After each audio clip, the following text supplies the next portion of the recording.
Hey guys, Ben here and welcome back to another video on Superman and Lois Season 3. Today we're going to be doing my review for Episode 8.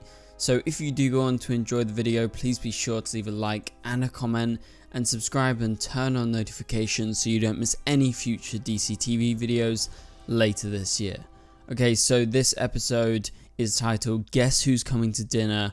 We all knew this would be a big episode because of the title and because of what they set up in the previous episode, and that was the fact that Mateo is in fact the son of Pierre and Bruno Mannheim. We'll get into that and a lot more throughout this entire video, so stick around with me as we go through the episode bit by bit, breaking down everything that's important, theorizing about some stuff that could be having an impact on future episodes. Also, I should mention, I believe next week we don't have Superman and Lois and there is going to be a break before episode 9. I just thought I should mention that during this video. But let's begin with this. Lois begins the episode struggling to find interest in her investigation in the wake of the revelation last episode that Pierre is married to Bruno. So she has found this connection with Pierre, so she really doesn't feel like actually pursuing anything on Bruno anymore, because how could someone as nice as Pierre be married to Bruno? And that's the kind of angle that she's looking at it. And later she says this was the cancer talking, but we'll get to that. And so Clark is just helping her out during the opening montage. Lois is looking very sick after her chemo sessions. It's all very sad, very somber. However, it's just the way that things are, especially when you're going through chemo. You expect to be ill, you expect to be just like Lois is, and I think the way that they're portraying it is totally realistic. And honestly, as I've said in recent reviews of Superman and Lois episodes, I think it's definitely going to really hit home for so many people that have gone through this. Not necessarily themselves, but yeah, obviously that's a big one. But definitely people who have seen their family members or friends go through such a thing. And so it's such a graceful, kind of kind way to start the episode is what came to my mind. The music, the Superman and Lois theme is almost kind of slowed down, and still to this day, every time the Superman and Lois logo pops up, I get chills. It's a mix of the theme song, just seeing the logo, and knowing the episode's about to begin. I get very, very excited. Okay, so let's start where we begin this episode after the logo appears. We have Jonathan Kent, who is with Kyle at the firehouse. He's intimidated at first because they play a prank on him, but it's revealed that he is a new member of the National Junior Firefighter Program, according to Kyle. So this is obviously quite prestigious, considering he's only been here for a little while. And this is a big thing for Jonathan, like it's huge for him, because this is the first thing he's done really of substance since getting into all of that trouble back in that previous season, last season. Obviously it's a different actor now, but it's the same character. And so while this is happening, Mateo is preparing for dinner with Pierre and Bruno, his parents. And so they're going to meet Natalie and inevitably John Henry Irons, and we all know how that's going to go down. That's going to be incredibly awkward and probably very volatile, and they actually do meet, and I will say it here, but we're going to talk about that later in the video because obviously that is a huge scene. Okay, so Lois refuses to put her name on the story, continuing what started at the start of the episode, as the article aims to expose that Bruno has a secret wife that he hasn't revealed all of this time, and obviously that person is Pierre. And surprisingly, but I guess this is what Lois would normally be doing, but Clark is convincing Lois to expose Pierre, and he's pretty sure they should actually pursue this because Clark says Bruno is responsible for intergangs killings and all of his actions that have caused big consequences, and he should be imprisoned based on the horrific crimes that he and the so-called assassin has actually done together. And he knows that there are a lot of secrets that are a lot more dangerous than they know right now, and obviously they make the comparison to Superman's secret identity and the fact that that would impact them in a different way to the way that exposing maybe Pierre along with mainly targeting Bruno is going to cause some serious damage to Bruno's reputation.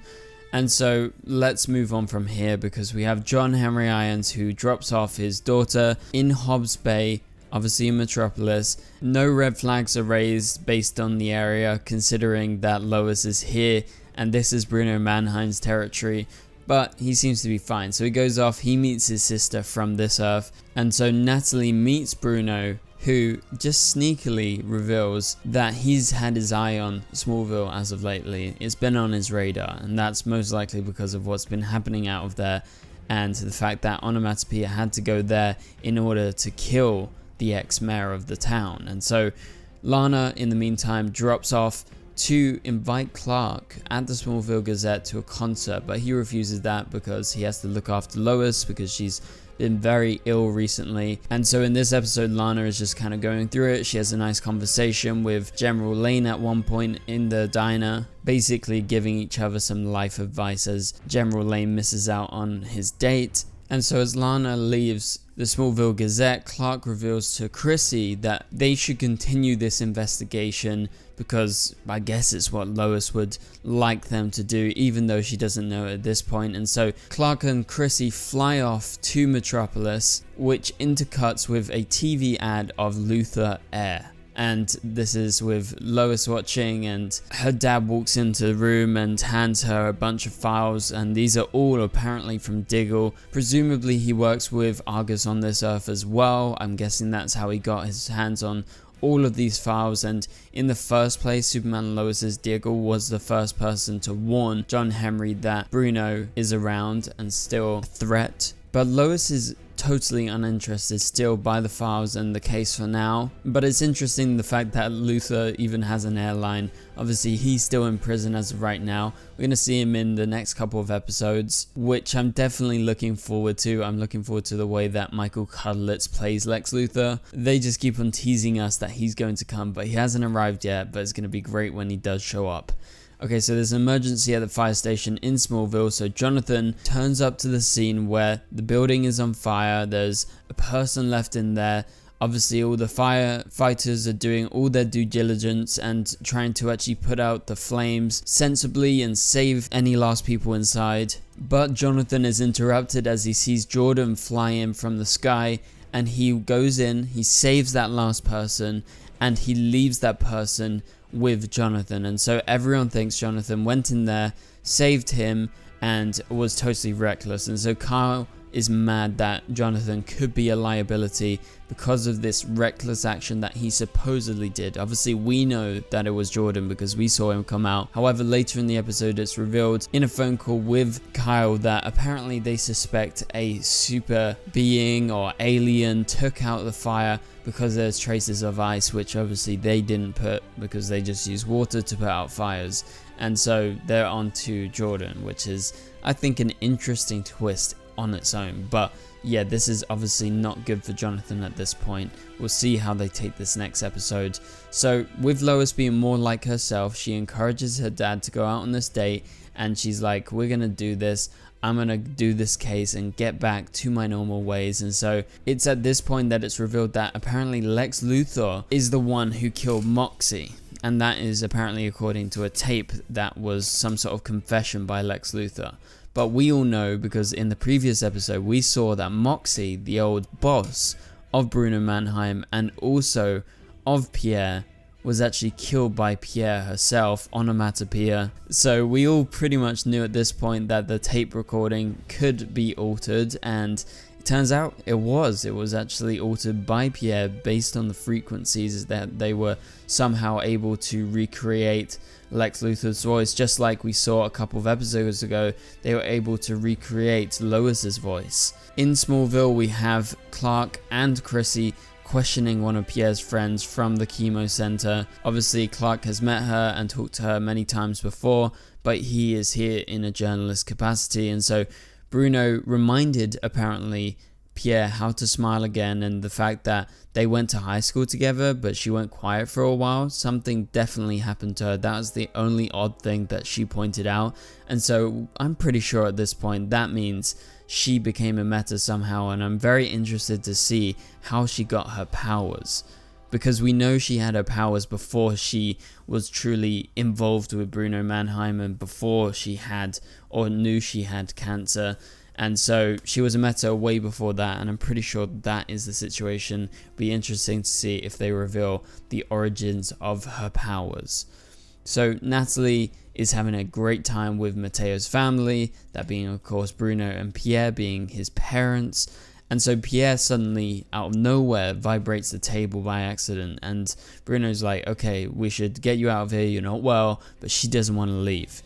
And so I'm pretty sure at this point this was just a sign that she doesn't have full control, and I think the chemo and the treatments are having some sort of effect on her powers and basically making them a little bit uncontrollable, as showcased there. Meanwhile in Smallville, Jonathan and Jordan have a mini fight. Jordan's like, I have heat vision and you're taking coffee orders. That was an absolute roast of a line. Obviously Jonathan didn't deserve it, but Jordan really went at it. But I guess that's because Jonathan came storming in at Jordan for what he was doing, despite him having the best intentions of just saving the person, which he did, but it's jeopardized Jonathan's position of being some sort of like reckless hero. Staying in Smallville, Clark and Cressy return from their field trip to Hobbs Bay. They come back with nothing on Pierre. That is literally it. There's just this kind of one blip in her past where she went quiet, she became different, and it was Bruno that somehow helped her out of that.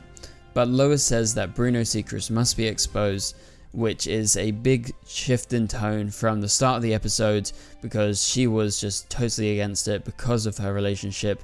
But now that more has come to light, the files that they have are going to be ever more important, because they have so much new information on him and their actions, so they get on investigating it. And so Clark, Lois and Cressy find a link to onomatopoeia based on the feeling of being hit by a train, is what they said. And so Superman relates to that feeling because when he was hit by onomatopoeia's scream, or whatever you call it, like kind of a sonic wave, that's what it felt like, and it literally stopped Superman in his tracks. So that is a little teaser for what's to come, because they are unveiling a very important thing in just a minute towards the end of this episode. Okay, so Little Oasis is the place where John Henry's daughter, Natalie, and Matteo is at. And so this is told by John Henry's sister from this Earth, which is a major red flag, because that's where, and his sister tells him this, Bruno Mannheim used to meet and take John Henry of this Earth. It becomes apparent at this point that John is going to go over there, but things probably aren't going to go down well, because it's a mob hangout, it's Intergang Central, and Bruno himself is there. And so it's at this point that the craziest thing happened in this episode, and that's when Matteo turns around and says, ah, hey, look, your dad's here. And everyone turns around and you're like, oh shit, what is going on here? Bruno and Pierre recognize Natalie's dad as John Henry Irons. And so instantly Bruno gets up. He is extremely mad for John Henry showing his face, because the last time he saw him, he said, don't ever show your face again, or basically he's going to kill him. And it just so happens that Natalie is his daughter, and his son is in love with Natalie. Like, they are boyfriend and girlfriend. So this is an insane situation as a parent, and just in general, like even for the kids, because Bruno attacks John Henry and beats the hell out of him. At first it seems like Pierre was mad that Bruno was doing this in front of their kids, but she becomes quickly involved in it. As John Henry calls in his suit, he gets in his suit and Pierre goes nuts. She is exposed right in front of not only John Henry Irons, but also Superman as they go outside, because she uses her powers. She's screaming, these sonic waves are going insane, stopping Superman and Steel in their tracks. And it's at that moment that you start to realize, as they show some close-ups of her neck, that she is going to probably die at this point. She is going into overdrive, using her powers way too much, and she drops out of exhaustion. This is all insane, but Superman, being the hero that he is, he tells Bruno straight up, I have to take her right now to a hospital or she's gonna die. Which is the absolute truth. Like, we saw it. Superman X-ray visioned her. And so just after Superman takes off, Bruno lets Natalie and John Henry escape as Matteo shows up. And in my head I'm going, oh god, how are they both going to deal with this from both sides, because this is just an insane situation. And so Pierre is under control at the DOD thanks to Superman bringing her there so quickly. They're able to dampen the room so she can't use her powers whenever she wakes up. And so John, Henry and Clark discuss what to do because of them capturing Onomatopoeia, a known killer. And so Clark doesn't even think she needs to be controlled, and that's obviously the fact that he knows her, clouding his judgment. But I think John Henry rightly points out that Pierre is bad. She is a killer and she has to be stopped despite her being ill. And so John Henry goes home, meets Natalie, his daughter, and forbids her from ever seeing Matteo again, not because of Matteo, but because of his parents and the fact that they straight up want to kill him. Obviously Natalie doesn't take this good, and neither does Lois, and also I think Clark as well, as they talk back in Smallville on the porch after all of this has gone down. And so Lois says she was so wrong about everything, and is at this point that Lois realizes that they put Lex in prison for a crime that he didn't commit. So is Lois really going to be the one to get Lex out of prison? I think that is going to be the case, honestly, and it's going to be very weird seeing that happen. Obviously Lex has committed many more crimes, but they haven't obviously convicted him on an actual crime that he did. This was all staged by Onomatopoeia and Bruno Mannheim, knowing that they could alter and recreate someone's voice. So to end off the episode, we have this great montage just like the start of the episode. Obviously the mood here is very different because we visit all of our characters doing their own things. We have Natalie in tears, we have Matteo extremely mad at Bruno Mannheim, his dad. He storms out of the room. But before the episode ends, we cut to the lab where Bizarro is, and all of a sudden he opens his eyes. He is back from the dead. His eyes are a little misty, almost like he is some sort of zombie. But it's official, guys. Bizarro's back from the dead, and that is just insane. Let me know, what do you think about this in the comments down below. I'm very excited to hear what you think they're going to be doing with Bizarro. Definitely going to be using him as experiments, but do we think he's going to be unleashed? That is the question. Maybe that's the only way that they can stop Superman and Steel from exposing and trying to take them down properly. Or are they just going to be siphoning his blood, siphoning information that could help them with their serum in order to give humans metahuman powers? But as I said, that is it for this video. Thank you guys so much for watching.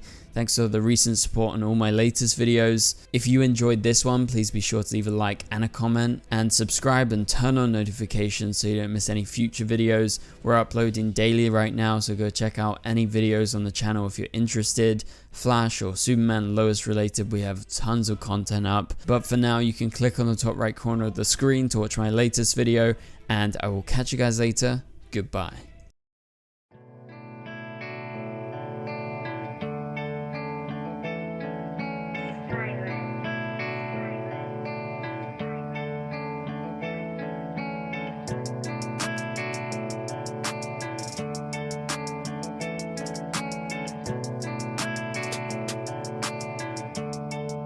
I see red.